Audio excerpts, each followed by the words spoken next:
मैं आपकी अनुमति से राष्ट्रीय राजधानी क्षेत्र दिल्ली सरकार से संबंधित भारत के नियंत्रक एवं महालेखा परीक्षक का दिल्ली में शराब के विनियम और आपूर्ति पर निष्पादन लेखा परीक्षा प्रतिवेदन वर्ष 2024 का प्रतिवेदन संख्या नंबर 1 की प्रतियां सदन पटल पर प्रस्तुत करती हूं।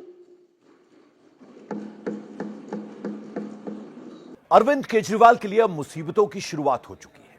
रेखा गुप्ता की अगुवाई वाली दिल्ली सरकार ने अरविंद केजरीवाल सरकार के समय की 14 पेंडिंग सीएजी रिपोर्ट्स में से एक रिपोर्ट दिल्ली विधानसभा में पेश कर दी, जिसमें अरविंद केजरीवाल सरकार पर गलत फैसले की वजह से अरबों रुपए के नुकसान का जिक्र है। इस रिपोर्ट में क्या क्या पॉइंटर्स हैं, ये जरा आपको समझा देते हैं। इसमें कहा गया है कि नॉन कंफर्मिंग एरियाज में शराब की दुकानें न खोलने से 941.53 करोड़ का घाटा हुआ और सिक्योरिटी डिपॉजिट सही से कलेक्ट न करने से 27 करोड़ रुपए का नुकसान हुआ। दिल्ली एक्साइज रूल्स का सरेआम उल्लंघन हुआ, जिसकी वजह से लिकर सप्लाई चेन में एक ही ग्रुप के लोगों को फायदा हुआ।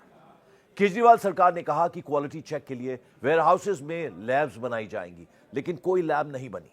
इससे होलसेलर्स का प्रॉफिट बढ़ा और सरकार को रेवेन्यू में नुकसान हुआ। पहले एक व्यक्ति को सिर्फ 2 दुकानें रखने की अनुमति थी, लेकिन नई पॉलिसी में लिमिट बढ़ाकर 54 कर दी गई। लिकर पॉलिसी का उल्लंघन करने वाले लाइसेंसेस के खिलाफ कोई ठोस एक्शन नहीं लिया गया। कई एक्साइज रेड्स सिर्फ दिखावे के लिए की गई और इंस्पेक्शन रिपोर्ट्स भी कमजोर थी। सरेंडर किए गए लाइसेंस को दोबारा नीलाम न करने से 890 करोड़ का नुकसान हुआ, तो वहीं कोविड-19 का हवाला देकर शराब लाइसेंस धारकों की फीस माफ करने से 144 करोड़ का नुकसान हुआ। केजरीवाल सरकार ने होलसेलर्स का लाभ मार्जिन 5% से बढ़ाकर 12% कर दिया। कहा गया कि इस पैसे से शराब की गुणवत्ता जांचने के लिए सरकारी लैब बनाई जाएंगी, लेकिन कोई लैब नहीं बनाई गई और थोक विक्रेताओं का मुनाफा बढ़ गया, जबकि सरकार का राजस्व घट गया। यहां तक कि केजरीवाल सरकार ने अपनी ही एक्सपर्ट कमेटी की सलाह को दरकिनार कर दिया। सरकार की नीति के कारण कुछ कंपनियों को बाजार का एकाधिकार मिल गया। 376 शराब ब्रांड में सिर्फ 25 ब्रांडों की 70% बिक्री हुई और पूरे शराब आपूर्ति के 71% पर सिर्फ 3 कंपनियों का नियंत्रण हो गया। हैरानी तो इस बात से है कि रिपोर्ट में कहा गया कि सरकार ने नगर निगम और दिल्ली विकास प्राधिकरण की अनुमति के बिना शराब की दुकानें खोलने की इजाजत दी। बाद में एमसीडी ने 4 अवैध दुकानें सील कर दी, जिससे यह साबित हुआ कि सरकार ने नियमों का उल्लंघन किया। और सबसे बड़ी बात, कुछ शराब की जांच रिपोर्ट ऐसे लैब से आई जो राष्ट्रीय मान्यता प्राप्त नहीं थी।